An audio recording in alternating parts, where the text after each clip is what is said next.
Bienvenidas y bienvenidos a un nuevo capítulo de Permacultura Podcast en temporada colaborativa con Semilla Austral Cooperativa. Hoy nuevamente tenemos a Dani Lira con nosotros. Bienvenido, Dani. Muchas gracias por la invitación, por tenerme acá nuevamente. Gracias, Chelo. Gracias, Pablo, por contar conmigo en esta segunda oportunidad. Por favor, gracias a ti por querer participar y compartir tus conocimientos. Dani ya lo presentamos, ¿cierto? Es biólogo, también fue docente o sigue siéndolo de alguna manera porque, como lo presentamos anteriormente, también está a cargo de la línea educativa de la cooperativa. Así es, me he dedicado a la docencia varios años, he sido profe de muchas cosas, entre ellos música, artes marciales, ciencia. Ah, mira, ¿qué artes marciales? Ya que lo dijiste. Sí, taekwondo. Taekwondo. Sí. Interesante. Bueno, pero hoy día vamos a hablar sobre un tema justamente que tiene que ver con la docencia, ¿cierto? Vamos a hablar de agroecología escolar y más o menos la mirada que tiene la cooperativa de este punto.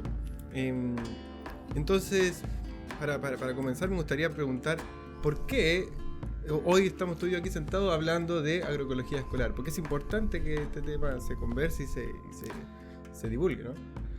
Cuando planteamos el tema, yo siento que no se conversa mucho al respecto, no he visto mucho material disponible tampoco que hable sobre la agroecología escolar y creo que es necesario partir o vigorizar un poco el debate en torno a la agroecología escolar. ¿Qué es? ¿Cuáles son sus finalidades, sus apuestas? ¿Qué está considerando? Yo creo que a todas las personas que están iniciándose en la elaboración de un huerto, por ejemplo, en un centro educativo, en un colegio, una escuela, le haría súper bien conocer los horizontes de este tema, hasta dónde podríamos pensar la agroecología escolar, qué significa hacer agroecología escolar en un recinto educativo y en el fondo construir un puente entre la agroecología y la educación. Un puente que estaba pensando como una metáfora quizás, un puente donde esta viga madre sea la soberanía alimentaria. Ya, perfecto. Se liga obviamente. Pero a lo mejor algunos no ven la conexión, digamos, entre agroecología y la escolaridad. ¿Cuáles son estos paralelos? Los paralelos que yo veo, y no solo yo, sino la gente que está más metida en este tema, más bien llamarles resonancias, más que una lista que se pueda comparar entre una y otra. Resonancias entre la agroecología y el sistema educativo. A todo esto, cuando me refiero a sistema educativo, estoy pensando en la educación para la sostenibilidad, que es un poco una evolución de los sistemas educativos convencionales. O la forma de abordar la educación es distinta a la educación convencional. Pero las resonancias que hay, por ejemplo, la agroecología transforma los sistemas alimentarios y la educación transforma a las personas. Y ambas cosas están en la base de una sociedad equitativa, justa, con pertinencia cultural y sostenible en el tiempo. Uh-huh. Ese puede ser una resonancia que hay entre las dos, claro. Que está en la base ahí de la cultura finalmente. Hablaste de que es importante que sepamos cuáles son los horizontes, algo así como hasta dónde podemos soñar, ¿cierto? La agroecología escolar. ¿Hasta dónde? No. ¿Cuál sería la forma de enfocarse, de ver, de incluir la agroecología en la escolaridad de los chilenos? De todo el mundo, ¿cierto? Por supuesto, Latinoamérica y el resto del mundo. Sí, hay hartas iniciativas en Chile, pero antes de adentrarme en ella, para pensar un horizonte, quizás habría que pensar de dónde vienen estas dos corrientes. La agroecología es una respuesta a la revolución verde, que nace con las guerras mundiales, la mecanización de los procesos, con la revolución industrial. La agroecología vendría a ser una respuesta social, cultural, que tiene que ver con los sistemas alimentarios. Y la educación también tiene ese visado, siento yo, que tiene que ver con que en algún momento la educación fue pensada desde este punto más industrializante, donde las personas son formadas para formar parte de un mercado laboral finalmente. Y mucho de la educación chilena actual sigue siendo así, se sigue pensando como que me va a permitir este tipo de formación entrar a un mercado laboral y ser competente, independiente si mi vocación está siendo considerada o si yo mismo estoy pensándome un real aporte para la sociedad. Entonces, esta especie de pasado que tienen en común, que también sería una resonancia entre las dos, nos permite plantear un horizonte de transformación finalmente. Ujú. Entonces, este horizonte que te cuento, que te comento, pienso que puede ser, y no solo yo, desde la soberanía alimentaria, desde transformar los sistemas alimentarios, desde transformar lo que se hace en las escuelas, para ser una parte que decide y que tiene poder, soberanía sobre los alimentos que produce, que consume y que transforma, finalmente. Mencionaste rápidamente que es una respuesta a la Revolución Verde. Hay gente que no maneja ese concepto, a lo mejor piensa que es como la nueva revolución que viene, Revolución Verde, pero tiene que ver con cómo se ha desarrollado la agricultura, ¿no? Sí, en los últimos 100 años. Es el aporte de la industria a la agricultura. Y ahora no solo hay una revolución verde que tiene que ver con lo que quedó de la Segunda Guerra Mundial, por ejemplo, todo ese nitrógeno que se utilizaba para hacer pólvora, y se utilizó, como no se utilizó, se llevó al campo, a la agricultura. Ahora se plantea una segunda revolución verde que tiene que ver ya más con las patentes, con los transgénicos, con la propiedad intelectual, con las tecnologías aplicadas a la agroindustria finalmente. Y la agroecología se planta como una respuesta a eso, como una respuesta, digamos, alternativa. Sí. En parte trae saberes del pasado, saberes de los pueblos que vivían aquí antes que nosotros, y que ya hacían agroecología en sus propios términos. Claro. Pero es una respuesta a esta paradigma de ver a la agricultura como una rama de la industria, finalmente. Uy, me quiero ir por dos lados, pero vamos a quedarnos con la educación. El sistema educativo de hoy, en el fondo, nos está encauzando, ¿cierto?, para ser productivos en un sistema económico, social, que ya está, que no tenemos mucho que decir, nos tocó nomás, ¿cierto? Sin embargo, a veces, o en general, vemos que este sistema educativo no es un aporte sustancial para el desarrollo interno de las personas, para un desarrollo más integral, digamos. Me imagino que al agregar la agroecología en el sistema educativo, una de sus intenciones es lograr algo más profundo en las personas. Sí, justamente. Tiene que ver con esa volver a los procesos originales que tienen que ver con los ciclos naturales, con el consumo de alimentos que nosotros mismos producimos. Es una reconexión. Y si tú lo piensas un poco ya de forma más abstracta, es introducir una escala temporal que tiene que ver con el pasado de la humanidad en el aula, en las escuelas, en los ritos, en la forma en que uno espera que el alimento se forme, porque tiene que esperar que la temporada ocurra. Entonces, viéndolo desde ese punto de vista, nuestra sociedad que está tan pensando en el desarrollo, en el hacer más cosas en menos tiempo, en la eficiencia, en esa ansiedad por el futuro, de repente metemos esta cápsula de tiempo que nos hace tener que esperar, tener que asentarnos, pensar, reflexionar sobre lo que está ocurriendo. Entonces, en ese sentido, además de ser revolucionaria, en ese sentido, creo que también significa una forma de sanación de los procesos que estamos viviendo que son tan acelerados o que intentan ser tan acelerados. Por ese lado veo que la agroecología significa una sanación del sistema educativo también. Entrando ya en términos prácticos, porque se nos pueden ocurrir muchas ideas de cómo funcionaría esto. ¿Cuál es la visión de la gente que se ha metido un poco en este tema, ¿cierto? ¿Cómo se debería desarrollar la agroecología escolar? Afectando tres áreas por lo menos, que tienen lógica. La producción de alimentos, la transformación del alimento en el comedor y el consumo de alimentos.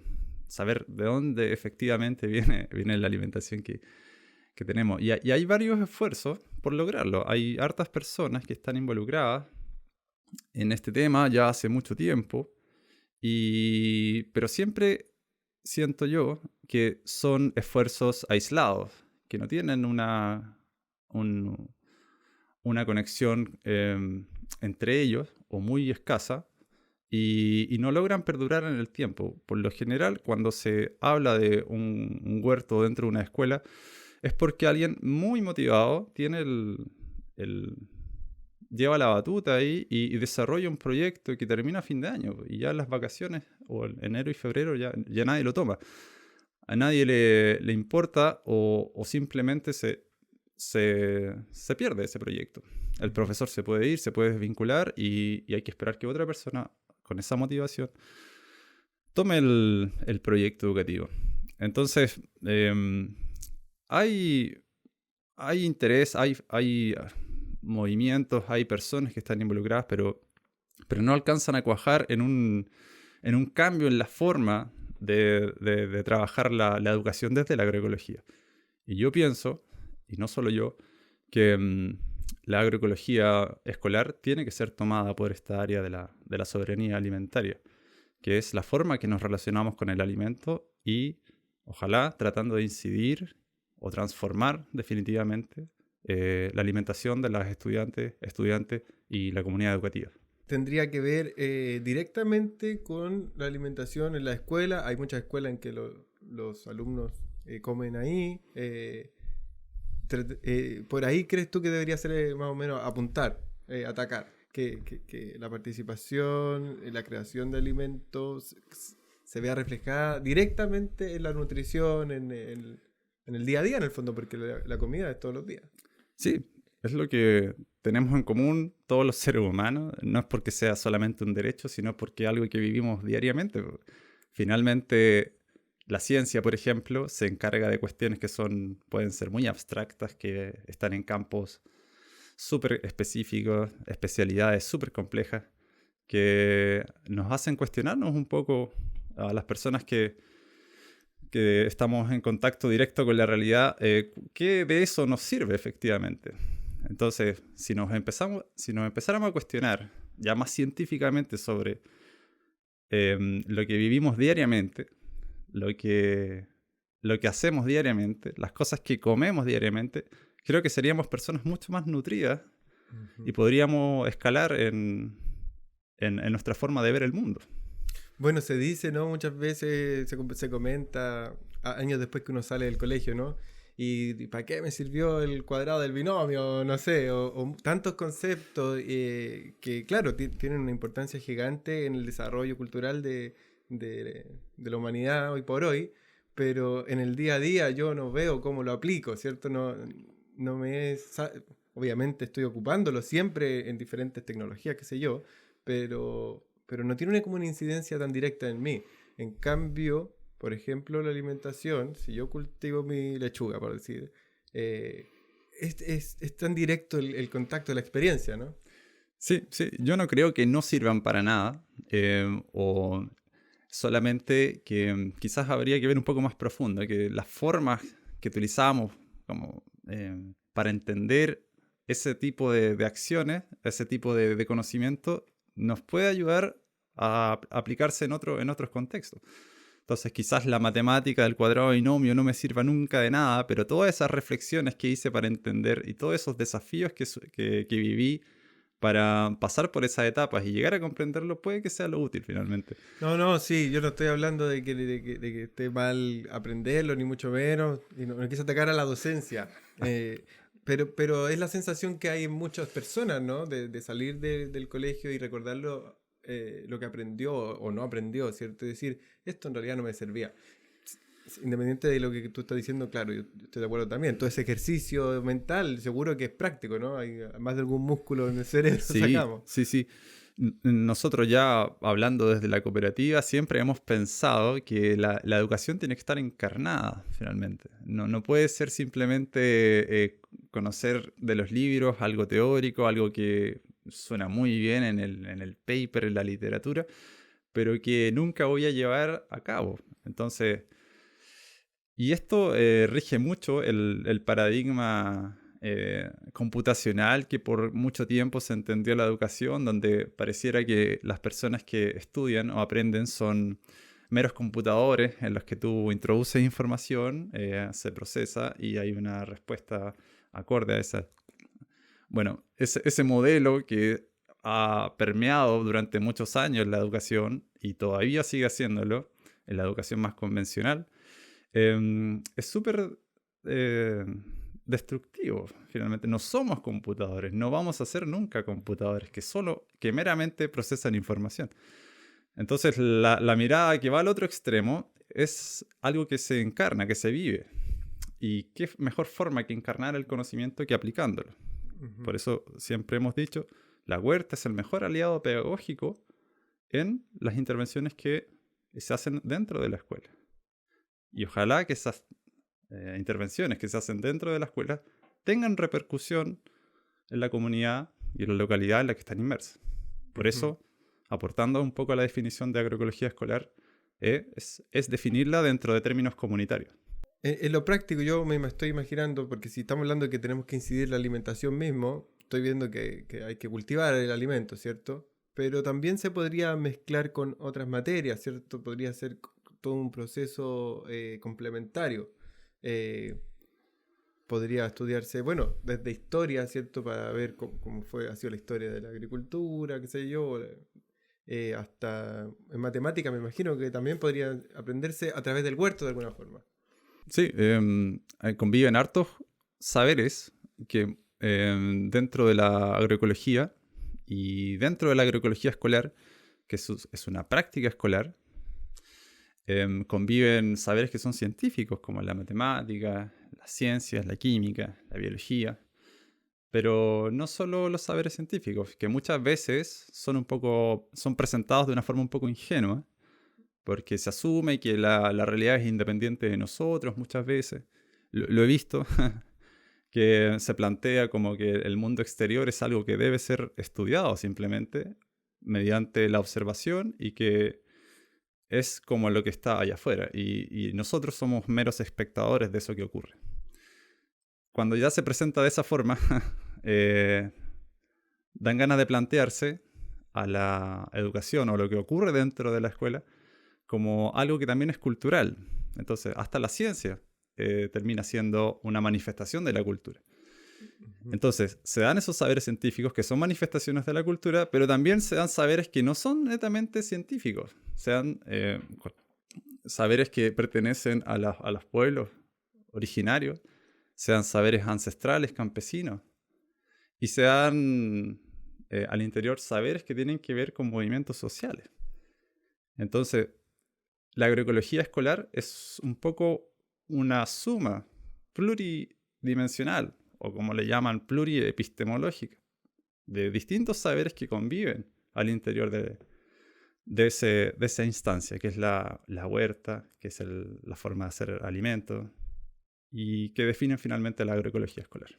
¿Cuáles son, según tu punto de vista, los desafíos más importantes para poder desarrollar esto en las escuelas? Bueno, en Chile los desafíos... Hay hartos procesos que se han hecho en Chile.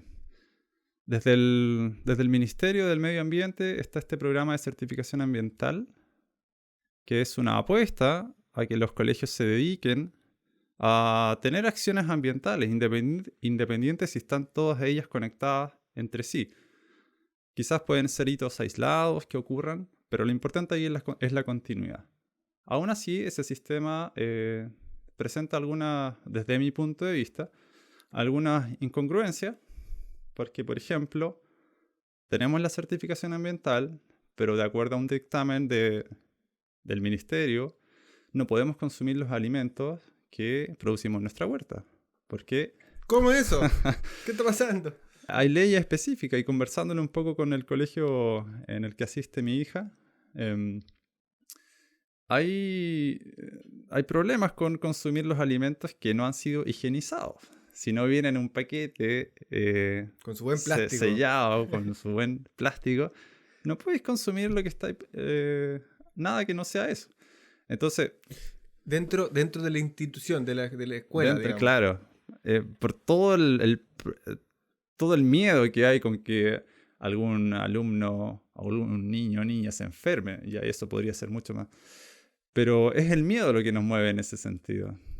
Si tuviéramos un poco más de comprensión de los procesos importantes que ocurren a nivel de la microbiota, del suelo, de nuestro intestino, de nuestro sistema digestivo, sabríamos que esa microbiota tiene una relación con lo que hay dentro de nosotros. Entonces, si esa microbiota es saludable, nuestra microbiota también lo va a hacer. Entonces, no habría ningún problema en consumir ese tipo de alimentos. Entonces, hay algunas incongruencias que yo prefiero obviar. Cuando nos piden ayuda, por ejemplo, con un proceso de certificación, ayudamos lo que más podemos. A producir la huerta, a tratar de involucrar a la comunidad. Pero eso no significa que esté exento de alguna incongruencia. Pero volviendo un poco a la pregunta, hay otras instancias también. El otro día conocimos la Escuela Agroecológica de Pirque, que tiene ya muchos años en la trayectoria de ser una escuela, un comedor, una huerta, una granja, y conviven ahí personas jóvenes estudiantes que asisten a esa escuela. Otra instancia es Chile Rige, también. O sea, hay harto trabajo, pero no hay una coordinación interna, siento yo tampoco. Y tampoco hay una política pública más allá, bueno, de esta certificación bueno, no sé bien en qué consiste, pero me imagino, por lo que veo en la escuela, que es insuficiente para que hablemos de agroecología escolar, digamos. Para hablar de agroecología escolar, sería muy pertinente, desde mi punto de vista otra vez, tratar de movilizar el currículum en esa dirección.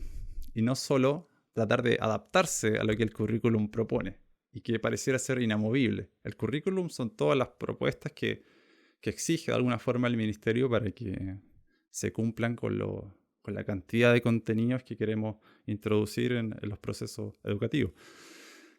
Pero yo creo que una forma de incidir desde la agroecología escolar sería tratando, por ejemplo, de relacionarnos con el ciclo de cultivo y que eso estuviera reflejado en el currículum. Sería como una acción más concreta, pero que requiere que muchos estamentos estén de acuerdo.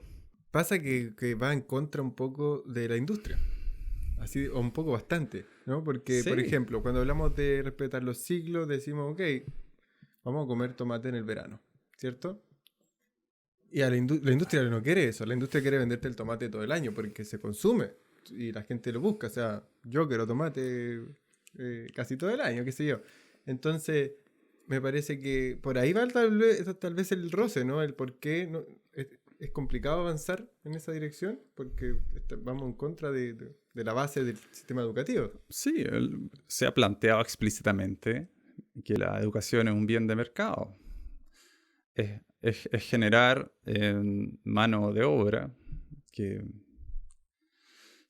calce dentro de los requerimientos del mercado laboral. Y eso es casi una empresa de Henry Ford. Y está este término del Fordismo, que es el trabajo mecánico para producir series de autos, de piezas, o de piezas en serie.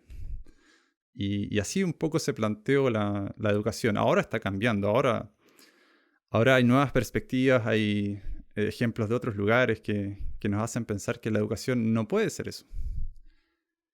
Por lo menos en este periodo de tiempo. Yo creo que en 500 años más la educación va a ser otra cosa. Chuta, te tiraste muy Sí, lejos. Bueno, ¿qué otro desafío crees que enfrenta este tema para que sea más que pueda penetrar más en la escolaridad de los jóvenes, de la juventud. El desafío que más hemos visto se repite es el del involucramiento de las familias. El involucramiento de las personas que no necesariamente están formulando el proyecto o diseñándolo, sino que tienen que ver con la comunidad educativa. Entonces, ¿qué maneras hay para abordar ese desafío? Son complicadas. Yo me gustaría poder entregar algunas en este podcast, pero lo que he visto que pueda funcionar es que dando los resultados, siendo concreto con los resultados. Oigan, nos propusimos esto y logramos esto que nos propusimos. Entonces tiene que ver con todo un esfuerzo de concreción, de alcanzar las metas logradas para que las personas que están observando, quizás implícitamente, lo que está ocurriendo, reconozcan ahí un valor. Y eso es lo que intentamos aquí en la escuela de mi hija, que las personas por lo menos se lleven lo que produce la huerta, las acelgas, hasta las semillas a veces de flores, por ejemplo. Pero hay un resultado concreto que es el resultado de un esfuerzo. Y eso es importante que las familias ven. Otra forma de involucrar a las familias son que las familias que producen alimentos en sus casas vayan a la escuela y nos enseñen en estos momentos en que quizás las docentes se apoyan en las familias para que entreguen algún conocimiento, que ahí se entreguen los conocimientos de la misma familia y esto sea, ojalá, lo que sucede. Pero lo que pasa realmente es que ya nadie se dedica a la huerta en sus casas, o muy poca gente. Menos en la ciudad. Menos en la ciudad. Nosotros estamos en una zona considerada rural y una o dos familias se dedican a producir su alimento. Entonces por ahí hay una dificultad grande. El cómo vincular a la comunidad educativa en algo que en principio parece ser del grupo medioambiental, del profesor que es más pila que los demás, que está siempre centrada en una figura. Entonces quizás habría que ver algunos modelos de organización para que toda la comunidad sea parte. Pero esto, que yo les vengo diciendo desde el principio, que es la alimentación y la forma de alimentarnos, y en el fondo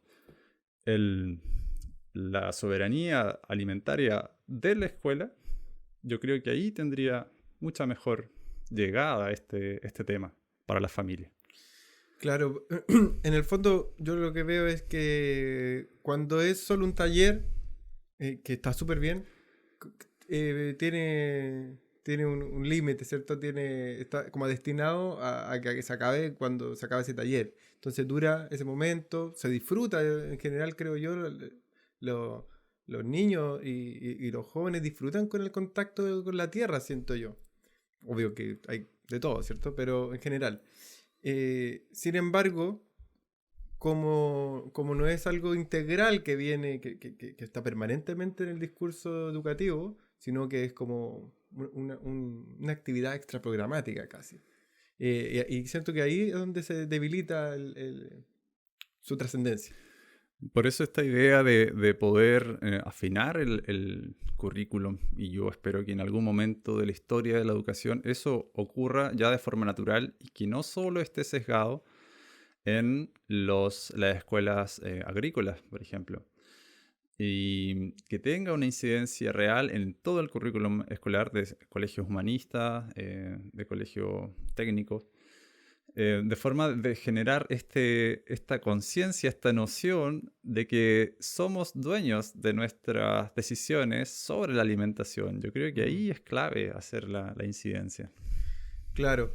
Tampoco se trata de generar que todos salgan del colegio siendo agrónomos, ¿cierto? Esa es una buena pregunta, porque la agroecología escolar podría pensarse, bueno, vamos a tener mini agrónomos o gente ya de cuarto medio saliendo con este conocimiento y Chile va a ser principalmente un pueblo agrícola. No por hacer agroecología escolar significa que esperamos ese resultado que es más bien instrumental y técnico. Tampoco por tener una huerta significa que estamos haciendo agroecología escolar, y eso es importante destacar porque, por ejemplo, un profesor hace una huerta y él solamente tiene nociones de cómo de cuándo sembrar, pero no es consciente de todas las cosas que están ocurriendo, o cómo entregar ese conocimiento. Y aquí hay una gran diferencia entre agroecología y agroecología escolar, que para que ocurra la agroecología escolar tiene que ser transformada a un saber enseñado, porque es re fácil montar quizás una huerta con el conocimiento con conocimiento agronómico o del método biointensivo o del método biodinámico, pero tratar de transformar eso en un saber que se pueda entregar en la escuela es distinto. Ujú. No por tener una escuela con huerta significa que es una escuela agroecológica. No por tener un edificio con paneles solares significa que eso va a educar a los estudiantes. Entonces, no basta con estos instrumentos para la educación. Tenemos que hacer esa transformación, esa transposición que se llama. Ujú. Claro, entonces más que conocimiento técnico mismo, se busca el vínculo, ¿cierto? El vínculo con la tierra y con el alimento. Y ahí lo vinculamos a lo que tú decías en un comienzo, que en el fondo el punto de vista o la base de la agroecología escolar tiene que ver con la soberanía alimentaria, y que lo hemos conversado ya en podcasts anteriores de esta temporada, ¿cierto? Y es la desvinculación que existe en las personas con el alimento, con saber de dónde viene, de cómo se produce. Creo que es esa laguna mental, esa laguna de conocimiento que no tenemos en esta sociedad, lo que busca rellenar la agroecología escolar. No sé si estoy en lo correcto. Así es como lo veo también. Sí, estoy de acuerdo contigo. Y en lo práctico, a lo mejor te pongo en aprietos, pero en lo práctico, bueno, el huerto puede ser esencial, ¿no? Digamos, porque ahí está el tocar, la experiencia. Pero tú dices que eso no es suficiente. Entonces, ¿cómo sería suficiente? Es un tema de escala también. Y aquí te respondo con una mirada que puede tener una escala ya micro o más macro. Un huerto, como decíamos, no porque tenga una escuela, no porque tenga un huerto significa que ya está transformando su sistema alimentario o que esté ya dedicado a la producción o que esté haciendo efectivamente agroecología escolar. Pero uno puede empezar a hacer agroecología escolar sin huerto. Y eso sería una escala más micro. Uh-huh. Estudiar la germinación de ciertas semillas con el microscopio, con la lupa. Entender procesos ecosistémicos que afectan a la formación del suelo y por lo tanto a la formación de las plantas y el alimento finalmente. Trabajar eso en bancales o en cajones. Uno puede empezar a hacerlo, puede apostar a la agroecología escolar comenzando de esa forma. No tiene que tener necesariamente un huerto. Ya en una escala un poco más grande es necesario el huerto.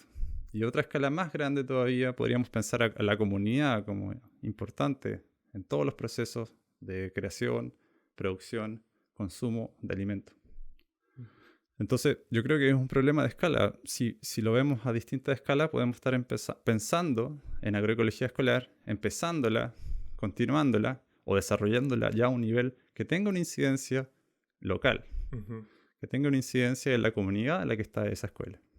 Claro, porque es un gran desafío para muchas escuelas no rurales, urbanas, ¿cierto? Que a veces no tienen un pedazo de tierra donde practicar, ¿no? Pero bueno, sí es cierto que existen alternativas, como tú dices, más micro, donde podemos empezar.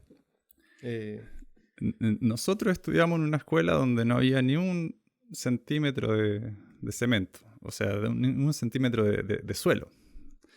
Entonces es solo cemento, pero esas escuelas también tienen la oportunidad de hacerlo,